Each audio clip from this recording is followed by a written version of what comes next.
how the indirect opener works based on your inner game. We're delving a little bit deep onto this one, but let's try to explain this one to you guys. Top link in the description. Check out my website if you want to learn cold approach myself. I have noticed that in the beginning 2 years ago when I first started this channel, I was the only person talking about indirect game, and now people are starting to change. More and more coaches are starting to talk about indirect game, and that's more of a testament to me knowing what I'm talking about and being a thought leader in this space. So if you were to consider getting coaching with anybody, I recommend you do it with a thought leader, someone who changes the way the industry is coaches, the way the industry thinks about coaching. And the best way to do that is find yourself a thought leader who changes the way the industry teaches it. But let's talk about an indirect approach. The opener, I know a lot of guys are going to now, a lot of the marketers out there are going to steal this, but who cares? Let's just get into it. As long as you guys know where it originated from, and originated from me when they start stealing it. Indirect opener. Now there's a difference between a direct opener that comes across very needy and coming from a point of weakness, and an indirect opener which comes from a point of power and a point of less anxiety. It takes less anxiety to come from a point of power, and also it shows that you have less scarcity. So it projects three things really. It shows you have the ability to let her go at any moment. You don't really care. You are living in an abundance, so you are not needy at all. And three, it shows that you are coming from a point of power, not a point of weakness. Now I've explained the first aspect of this many times, that if you are going over there very direct and you are letting a girl that you don't know personally, you have not built up any rapport with, you don't know her, and you're telling her that you want to date her, you're sexualizing off the approach, and you're being direct, then what you're doing is you're just telling her that this is a physical approach. You don't care about her emotionally, you don't care about her personality, it's just physical. And the only way that's going to work is if you're punching down. So if you're sexualizing off the approach, you're telling her she's pretty, etc., which are two different things, but they're kind of, I put them in the same box. You are coming from a point of weakness. You are punching down, because a girl, she's only ever going to do that one night stand thing with a girl that is way above her mate value. So then, if you're sexualizing off the approach or you're complimenting off the approach, you might as well go follow a black pill channel, because that's not proper pickup. That's not proper cold approach. Second aspect of it is that a lot of guys, they will do, I refer to the extreme example of the Yad stop.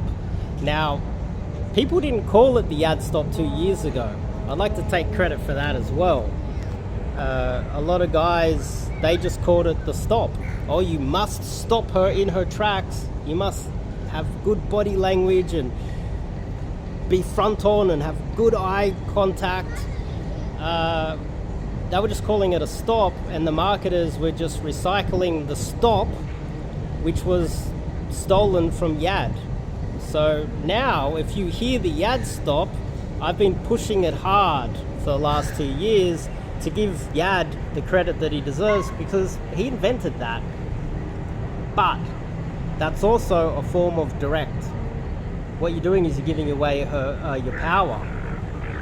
If you approach a girl and as soon as you open your mouth she doesn't hook, sure, you can say a little bit more and you verbally try to hook her and try to get into a conversation, and she starts to drift away, like she starts to turn a little bit away, or she starts to walk off, and you find yourself following.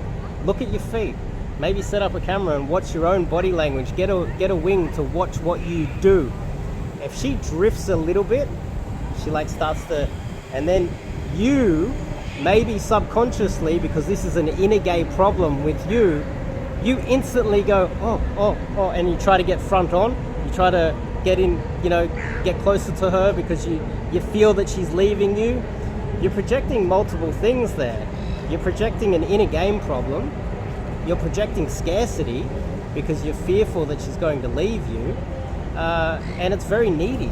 So you're projecting multiple things at once, and you're subconsciously, most of you guys out there do this, you're subconsciously showing it in your footwork and, please, please come and, and then what that does is, the extreme example of that is the ad stop where you run and jump and plant her in her place, and you stop her in her spot, and then you be very direct.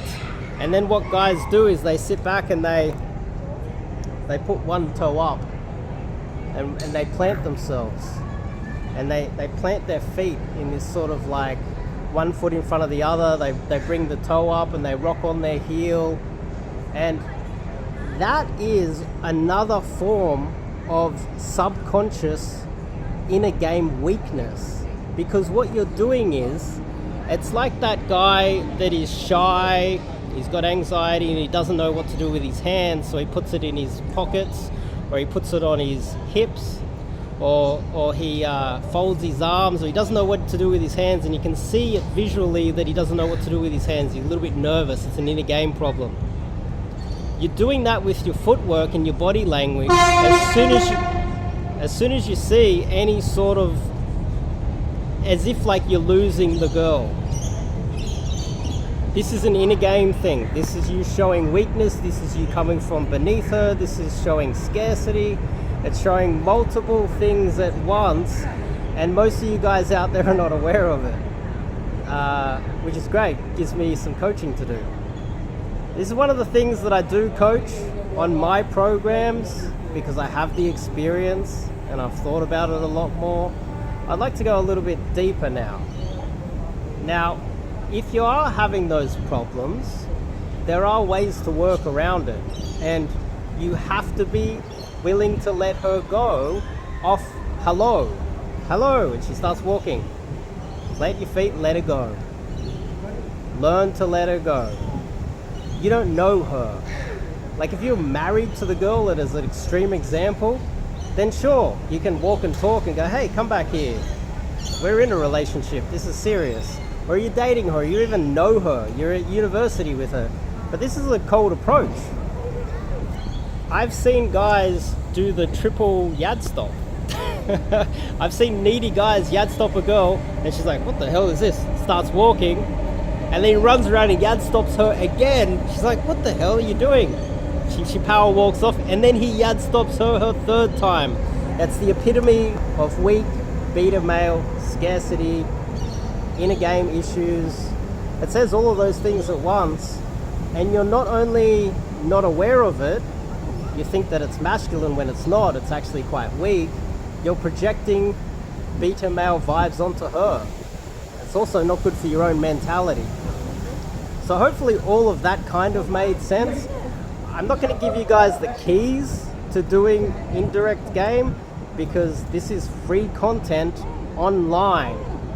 Why would I? And the channel's not large enough, and I'm definitely not getting enough clients to go around giving freebies, but I have given you a lot of information here. I've got a lot of information. You go to the website, you go to Indirect Game. I'll put some more articles in there when I get some more time. I've got 300 articles on there. I've also got over 500 videos on this channel as well. I think I've provided a lot of free content, but I don't care how experienced you think you are. There's a very good chance that you're not as good as you could be. Sign up, do some coaching with myself, get a little, even if you think that I'm full of it, if you are not happy with your results, think about it. What's the harm to go and get a refreshing course from someone who is doing something different to everybody else out there in the industry? Think about it that way. Maybe I do know something that you don't know. Maybe I've put in more time than you have. I don't care if you consider yourself advanced. There's a very good chance that you're not. And there's a very good chance if you don't understand this video and have the answers to what I just proposed to you, that you're not advanced and you don't know what you're talking about. And there's no harm in giving me a try, is there? You could only get better, couldn't you? Worst case scenario, you leave and you're like, oh, Dave's full of crap. Dave's a con artist. He's just a contrarian. He's a contrarian marketer just for the sake of being a contrarian marketer. I can assure you I'm not. I'll see you guys in the next video.